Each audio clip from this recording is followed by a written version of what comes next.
ডাকসুতে BNP যে মারাটা খাইলো না, এই মারা আগামীতে সে খাইতেই থাকবে যদি সে তার খাইসলত না বদলায়। ভোটের রাজনীতিতে বিএনপির আসল জায়গা, ভোটের জায়গাটা হচ্ছে যেটাকে কনস্টিটিউয়েন্সি বলা হয়, সেটা হচ্ছে তার মুসলিম ভোট, মুসলিম জাতিবাদী ভোট, সাধারণ মুসলমানের ভোট। এক অর্থে এটাই জিয়াউর রহমানের বিএনপি এবং তার রাজনীতি, এটা এক অর্থে বিএনপি পিতৃ পরিচয় বটে। আর এইবার বিএনপি তার বাপের পরিচয় অস্বীকার করে আওয়ামী লীগের রাজনীতিতে মাথা ঢুকাইতে গেছিল, হাসিনার ফেলে দেওয়া গু খাইতে গেছিল। বিএনপির এই প্রো ইন্ডিয়ান রাজনীতি করতে যাওয়ার কারণে তার মুসলিম জাতিবাদী কনস্টিটিউয়েন্সি থেকে পুরো আইসোলেটেড হয়ে গেছে। আমি আগে কইছিলাম বিএনপি জাতীয় সংসদ নির্বাচনে জেতার চান্স কম, কইছিলাম না? এখন আমি শিওর বিএনপি জিতবে না, সরকার গঠন করতে পারবে না। এডিটর সাহেব বিহু কলে না বিষণ্ণ সুর দেন না, এরা মেলাদিন শুনি না, তো বিদায়ের একটা সুর দেওয়া ভালো আর কি, ক্ষমতা আসার আগেই ক্ষমতা থেকে আউট। আমি কইছিলাম যে বিএনপি এই নিয়ে তাদের প্রচুর গব্য, নিজের বিএনপি নিজের মারিছে।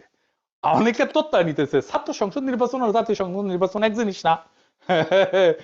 এরাই কইছিল বট বাহিনী ভোট দিলে শিবির জিতবে, শিবিরের জন্য সমর্থন নাই, আছে বট বাহিনী। তত্ত্ব জানার আলোক কাম যা হওয়ার সেটা হয়ে যাবে ইলেকশনের সময়, ওই দিন বুঝবে। ডাকসু ইলেকশনের মধ্যে দিয়ে বাংলাদেশের সাধারণ মুসলমানরা তার রাজনৈতিক এজেন্সি খুঁজে পাইছে, সে নিজে রাজনৈতিক ভাবে শক্তিশালী হয়েছে, সে জাতীয় নির্বাচন ও ব্যালটে রায় দিবে। আর বিএনপির বাইরের রাজনৈতিক শক্তি তো বসে থাকবে না। তাহলে এখন কি বিএনপি ধ্বংস হয়ে যাবে? এই প্রো ইন্ডিয়ান পলিটিক্যাল লাইনে কোনো চান্স নাই বাঁচার। আমরা চেষ্টা করছি, লাভ হয় নাই। দুই নাম্বার হইতেছে বিএনপি ইতিমধ্যে নিজেকে অকৃতজ্ঞ একটা দল হিসেবে প্রতিষ্ঠিত করে ফেলছে। জামাতের সাথে জোট করে এতদিন রাজনীতি করে সে জামাতের সাথে যে আচরণ করছে, আবার আমাদের সাথে এই হাসিনা বিরোধী আন্দোলনে আমাদের এত বেনিফিট পাইছে, আমাদের এত সাপোর্ট পাইছে, এক সময়কার রাজপথের সহযোদ্ধা তাদের সাথে যে আচরণ করছে, তার সাথে কোনো রাজনৈতিক দল কোনো ইন্ডিভিজুয়াল ঐক্য করবে না। সিপিবি তো আওয়ামী লীগের কুসুম কুসুম বিরোধিতা করছে, কিছু বলছে হাসিনা সিপিবি কে? জাফরুল্লাহ ভাইও তো কম হাসিনা বিরোধিতা করে নাই, কিছু বলছে হাসিনা? বলে নাই, কারণ জাফরুল্লাহর সাথে শেখ মুজিবের একটা সম্পর্ক ছিল, এক সময়ের মিত্রের বিষয়ে হাসিনার একটা নৈতিক অবস্থান ছিল, যেটা বিএনপির নাই।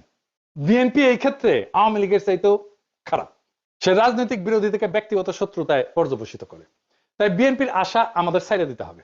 বিএনপি একটা সিংহ, কিন্তু দুর্বল সিংহ এইরকম।